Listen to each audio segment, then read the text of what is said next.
बिना गुरु के कल्याण नहीं है प्यारे।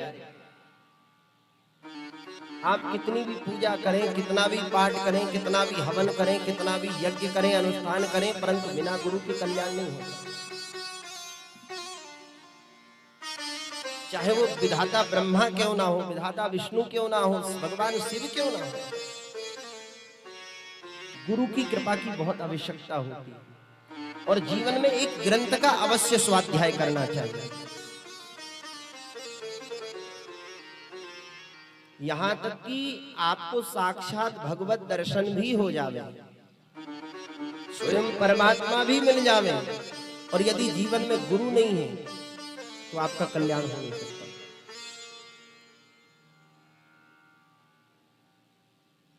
महाराष्ट्र के एक संत हुए, संत श्री नामदेव जी महाराज। ये भगवान विट्ठलनाथ की उपासना करते थे। विट्ठलनाथ भगवान की इनकी ऐसी भक्ति की स्वयं साक्षात भगवान विट्ठलनाथ प्रकट होकर के इनके हाथों से दुग्ध पान करते थे, भोजन कराते, अपने हाथों से दुग्ध पान कराते, श्री विट्ठलनाथ की सेवा करते। एक दिन की बात, श्री नामदेव जी महाराज एक संत सम्मेलन हो रहा था, वहां पर गए। उसमें अनेक संत थे, संत नामदेव जी महाराज, संत ज्ञानदेव जी महाराज, संत तुकाराम जी महाराज, संत एकनाथ जी महाराज, मुक्ताबाई, जनाबाई, बहुत से संत। और यह संत सम्मेलन एक कुंभकार के यहां हो रहा था। कुंभकार समझते हैं? कुंभकार तो जानते ही हो, जो मिट्टी के बर्तन आदि तैयार करता है, घड़ा बनाता है, सुराही बनाता है, उसे कुंभकार कहते हैं। तो कुंभकार के यहाँ ही सम्मेलन, संत सम्मेलन।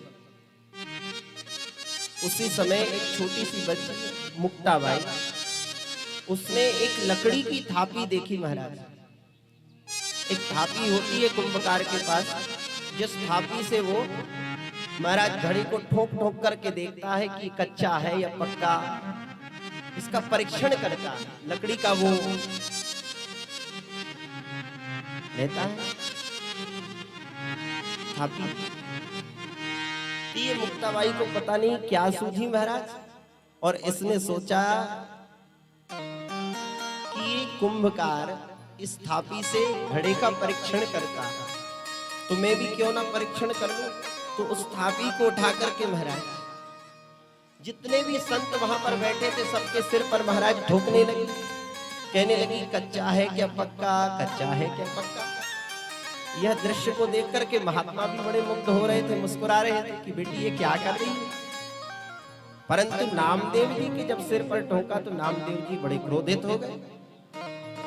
बड़ी विचित्र बेटी है, इसे बिल्कुल भी लज्जा नहीं है, बिल्कुल भी इसे भय नहीं है, डर नहीं है। संतों के समूह में, सम्मेलन में इस प्रकार से हमारा अपमान करती। बिगड़ गए महाराज नामदेव जी,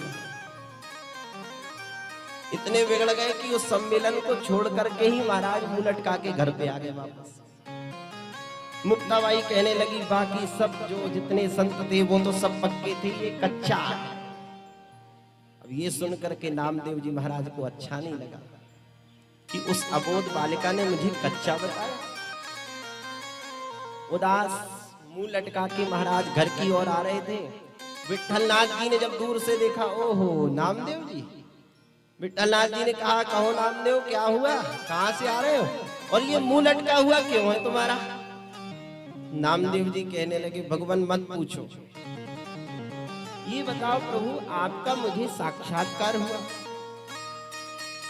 प्रतिदिन आपका मुझे दर्शन होता है, स्वयं मेरे हाथों से आप दुग्ध पान करते हैं, प्रसाद ग्रहण करते हैं, और आज उस बच्ची ने मुझे कच्चा कह दिया कि मैं कच्चा हूं। भगवान विट्ठलनाथ मुस्कुराए कहने लगे नामदेव जी उस बच्ची ने जो कहा वो ठीक ही कहा, तुम कच्चे ही हो। अब तो नामदेव जी और विचार में पड़ गए कि प्रभु अब आप भी मुझे कच्चा कहते हैं, क्यों मैं कच्चा हूं। बोले इसलिए कच्चे हो क्योंकि तुमने अभी तक कोई गुरु नहीं बनाया। अभी तक आपने दीक्षा नहीं ली, गुरु दीक्षा नहीं ली। नामदेव जी कहने लगे, अच्छा प्रभु ये बताओ दीक्षा क्यों ली जाती है, गुरु क्यों बनाया जाता है? जहां तक मैं तो समझता हूं, मैं जानता हूं कि भगवत प्राप्ति के लिए गुरु एक कर्णधार होता है। भगवत प्राप्ति का मार्ग गुरु ही बताता है। भगवत प्राप्ति का रास्ता, भगवत प्राप्ति का पथ का प्रदर्शन एक सद्गुरु ही करता है। और परमात्मा की मुझे साक्षात प्राप्ति हो ही चुकी है, आप मुझे मिल ही चुके हैं, तो गुरु की आवश्यकता क्या?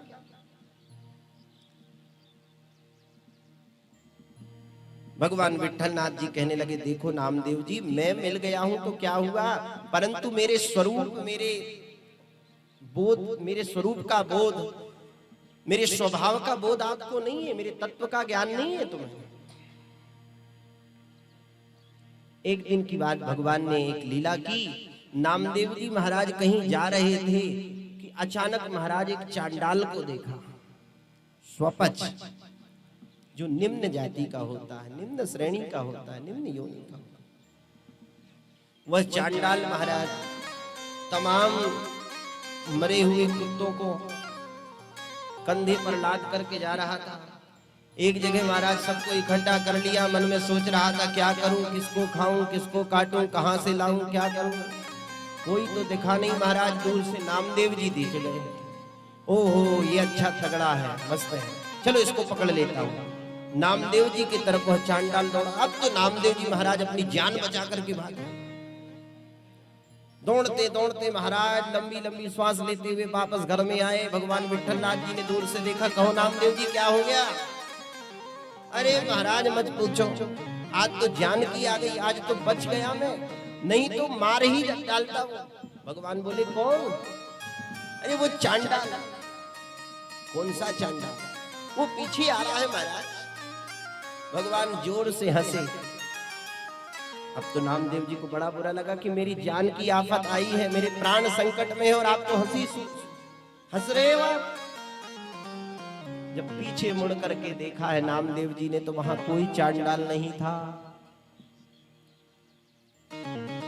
भगवान विट्ठलनाथ जी मुस्कुराकर कहने लगे, नामदेव जी पड़ गए ना आज चक्कर में। वो चांडाल कोई और नहीं था, वो चांडाल मैं ही था। अब तो नामदेव जी कहने लगे, प्रभु आप कैसे कैसे रूप धारण कर लेते हो? बोले हम कुछ भी बन सकते हैं, आप नहीं पहचान पाए ना हमें। दिन रात हमारी तुम्हारी भेंट होती है, बातें होती हैं, निकट रहते हो, फिर भी हमें नहीं पहचान पाए, पड़ गए ना चक्कर में। इसलिए हम कहते हैं कि गुरु बनाओ। अच्छा प्रभु किसको गुरु बनाऊं? तब भगवान विट्ठलनाथ जी ने कहा कि यहां से कुछ दूर एक शिवालय है और उस शिवालय में एक संत रहते हैं, विश्वोबा जी महाराज। बड़े सिद्ध संत हैं, बड़े सिद्ध साधक हैं, उनसे तुम गुरु दीक्षा ले लो। नामदेव जी महाराज घर से निकले। महाराज जैसी शिवालय में प्रवेश किया है तो वहां क्या देखा कि वो महात्मा जो शिव भगवान की पिंडी होती है, शिवलिंग होता है, उस शिव पिंडी के ऊपर पैर करके महाराज आराम कर रहे, लेटे हुए। अब तो नामदेव जी को बड़ा आश्चर्य हुआ कि ये कैसे संत, ये कैसे साधक है। इन्हें इतना भी ज्ञान नहीं है, इतना भी बोध नहीं है कि भगवान साक्षात शिव भगवान विराजमान है, उनकी तरफ पैर करके, उनके ऊपर पैर करके नहीं सोना चाहिए। ये कैसे? तो कौतुक बस प्रश्न कर लिया। महाराज जी क्षमा चाहता हूं, आपसे एक ही प्रश्न करना चाहता हूं, आपको ये ज्ञान नहीं है, ये बोध नहीं है कि शिव जी भगवान की शिव पिंडी, आप उनके ऊपर पैर करके सो रहे हैं? महात्मा मुस्कुराए कहने लगे, नामदेव तुम एक काम करो, हमारा पैर को उस तरफ कर दो जहां शिवजी ना हो, हम बड़े असहाय हैं, उठ नहीं सकते हैं।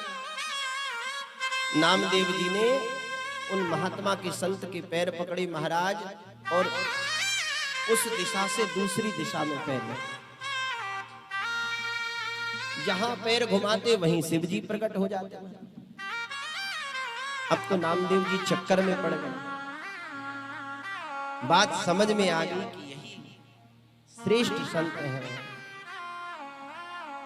तुरंत विश्वोबा जी महाराज से दीक्षा ली है। और सज्जनों, उस दिन से श्री नामदेव जी को प्रत्येक जीव में भगवान का दर्शन होने लगा, विठलनाथ जी का दर्शन होने लगा। एक दिन की महाराज श्री नामदेव जी महाराज श्री ठाकुर जी को भोग लगाने के लिए सुंदर रोटी बना रहे थे, टिक्कर बना रहे थे। रोटी बना करके तैयार कर ली महाराज, और भीतर से घी की कटोरी लेने गए। कटोरी ला करके महाराज घी लगाए, वहीं पर रख, सोचा थोड़ा सा ठंडा हो जाए प्रसाद, फिर भोग लगाएंगे भगवान विठलनाथ जी को। इतने में महाराज एक श्वान आया, श्वान दत्त जी महाराज, प्यार से बोलो जय माता दी। श्वान समझते हैं? क्यों नहीं समझोगे? कोई अमेरिका में थोड़ी ना बैठे हो आप लोग। ग्राम सिंह जिसको कहते कुत्ता, उसी समय महाराज वो श्वान आया और जितनी भी रोटियां थी सबको महाराज, अभी पूरी रोटियों में घी लगा नहीं था, उन रोटियों को मुंह में दबा करके कुत्ता भागने लगा। नामदेव जी पीछे पीछे भागने लगे। अरे प्रभु, अरे विठलनाथ जी, अरे प्रभु जरा रुको तो सही, जरा रुको तो सही, ऐसी रूखी सूखी रोटी पाओगे क्या? थोड़ा सा घी तो ले जाओ, साथ में घी तो चुपड़ लो। मैं सच कहूं, उस श्वान के शरीर से भगवान विठलनाथ का प्राकट्य हो गया। तो मेरा कहने का तात्पर्य ये है कि हम कितनी ही किताबें पढ़ लें, कितना भी हमें ज्ञान प्राप्त हो जाए, परंतु जब तक सदगुरु की कृपा नहीं होगी, जब तक गुरु की कृपा नहीं होगी, तब तक हमारा कल्याण नहीं हो सकता। गुरु बिन भवनिधि तरहि न कोई, गुरु बिन भवनिधि तरहि न कोई, गुरु बिन भवनिधि तरहि न कोई, गुरु बिन भवनिधि तरहि न कोई, गुरु बिन भवनिधि तरहि न कोई, जो बिरंची शंकर सम होई, जो बिरंची शंकर सम होई, गुरु बिन भवनिधि तरहि न कोई, गुरु बिन भवनिधि तरहि न कोई, गुरु बिन भवनिधि तरहि न कोई, गुरु बिन भवनिधि तरहि न कोई, बिरंची शंकर सम होई, जो बिरंची शंकर सम होई, जो बिरंची शंकर सम होई, जो बिरंची शंकर सम होई। सद्गुरु के बिना कल्याण नहीं।